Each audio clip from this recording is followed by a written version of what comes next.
A few days ago, a guy I know opened his phone in front of me. He scrolled down through his contacts and then stopped. He had hundreds of people in there, I think close to 1,000 even. His co workers, people he had known from high school, guys he had gone out drinking with, people he had traveled with. Just so many relations and so many people he had made along his life. Most of them were people he had once considered brothers. Then he asked himself a question that hit him harder than he had expected. He said, and I'm paraphrasing him, if something happened to me tonight, who would I actually call? And then he continued scrolling, one name after another, just flipping the thing, one name after another. And then he realized something. He had a lot of people he knew, but very few he could actually call. And that's one of the strangest things about getting old. Your circle gets smaller without you realizing it. You stop texting certain people, they stop texting you.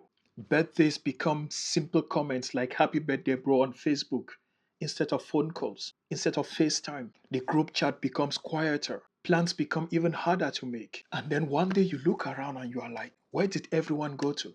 And the uncomfortable part is just you coming to the realization that maybe you didn't even lose real friends, or maybe you didn't lose friends. You just realize who were the real ones. So if you've ever looked at your life and you wonder why your circle is not more what it used to be, stick around because we're going to talk about why this happens, what psychology tells us about it, and why having few friends as you get older is not necessarily a bad sign or it does not necessarily mean that something is wrong with you. But before we get into the deeper discussion, if you like conversations about things that you've experienced but have never really understood, this is your home.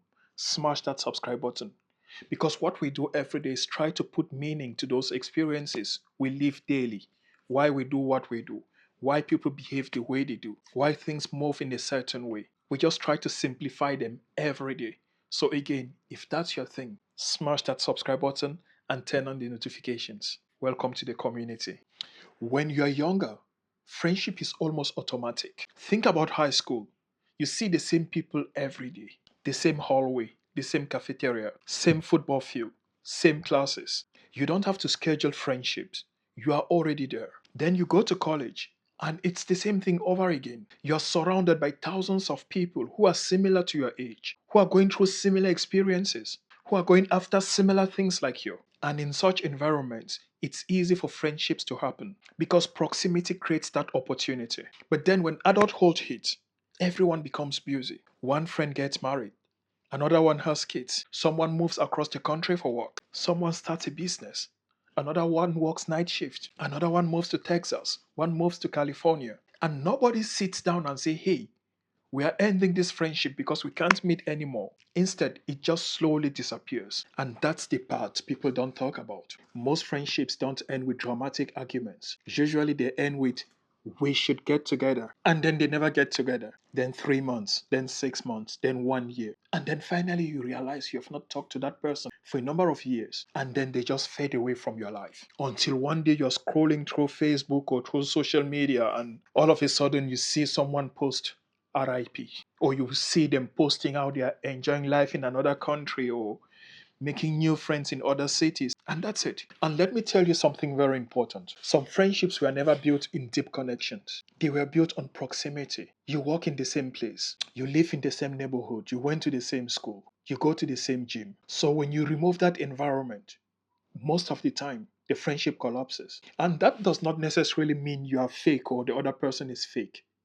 It simply means that the thing that was holding that friendship together was the environment. So that environment is not more there.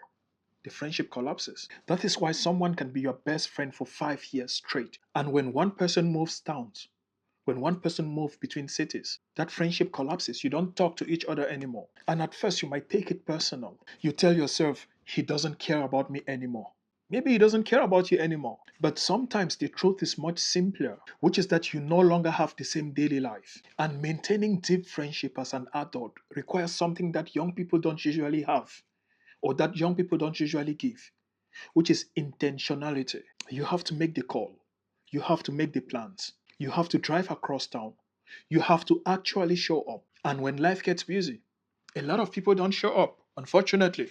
There is also something that happens naturally that shows you who is the real one, who is your day one G. And that thing is your priorities. Your priorities start filtering real friends. And this is where getting older becomes very interesting. Because in your 20s, you might choose your friends based on who is fun, who parties, who makes me laugh, who wants to go out tonight. But as you get older, your priorities change. You start asking different questions. Can I trust this person? Does this person respect me? Can I talk to this person about something serious? Does this person actually want to see me succeed? Does this person show up when things get difficult? And suddenly your definition of friendship changes. And that's when you might realize that the guy who spent Saturday nights with you was not really a close friend. Meanwhile, the guy who checked on you when you were going through something very difficult, when you were going through the darkest moments of your life, was the real one. Because adulthood teaches you something that youth will not teach you. Entertainment is not the same as connection. Having fun with someone does not necessarily mean you have a deep relationship with them. Then another thing that makes you realize someone was not really your friend, it's something that really hurts some people. You outgrow them. And as I said, this one really hurts. Sometimes nobody did something wrong. You just change. You became more ambitious. Your priorities change. You stop drinking as much. You start focusing on your career. You start taking your health seriously. You get married. You have kids. You become more private. You become more selective about who gets access to you. And suddenly, the conversation you used to have doesn't feel interesting anymore. You met up with someone you haven't seen in 3 years. And all of a sudden, you realize that you are still friends with them because of the history that binded you together, not because of who you are actually today. And that's a painful realization because history can make you feel loyal to a relationship that no longer exists in the present. You remember the good times, the vacations, the late nights, the stupid jokes, the things you survived together. But memories are not evidence that the relationship is still alive. Sometimes they are just evidence that the relationship was alive. And that's the hard thing to accept. But here's the best part I want you to know and understand. The smaller your circle gets, the more you recognize and acknowledge quality. And that's a strange trade off that happens with age. You may have fewer people around you, but the people who remain can become far more important. When you are young, you might have 15 people you call friends, but when you're older, you might have only three. But those three people know your life. They know when something is wrong, they know when you're working hard, they know what you've been through. They don't need you to perform. They don't need constant entertainment. You can sit in silence with them. You can call them after 6 months and continue the conversation like you spoke yesterday. That's different level of friendship. And honestly, I would take three of those than 30 acquaintances any day, anytime. Because a huge social circle can make you look connected. It doesn't necessarily make you feel connected. And that's why we have another problem.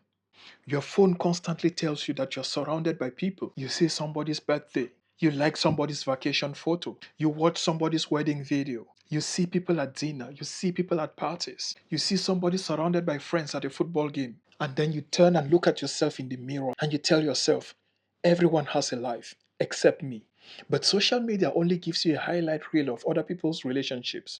You don't see the friend who hasn't spoken to them in 8 months. You don't see the arguments they had yesterday. You don't see the loneliness they're feeling after everyone goes home. You don't see the fact that they may have 10,000, 100,000 followers on social media, but there is not a single person they can really trust. So don't confuse visibility with intimacy.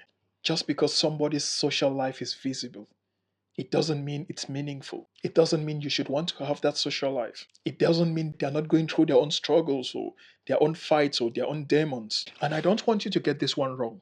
When your circle gets smaller, the instinct is always to go like, oh, maybe there is something wrong. No, it's not necessarily mean that something is wrong. Sometimes a smaller circle is just a consequences of you being more selective. So the problem is not having fewer friends. The problem is having fewer friends with no one you can trust. That's where there is a problem. If your circle has become smaller because you've been bitter, because you're isolated, because you're suspicious of everyone, because you're unwilling to connect with anybody, then that's something you should examine. But if your circle got smaller because your standards change, because your priorities change, because your environment change, because you stop forcing relationships that no longer fit, then that is not necessarily failure. That is maturity. Because growing up isn't just learning how to meet new people, it's also learning who deserves access to you.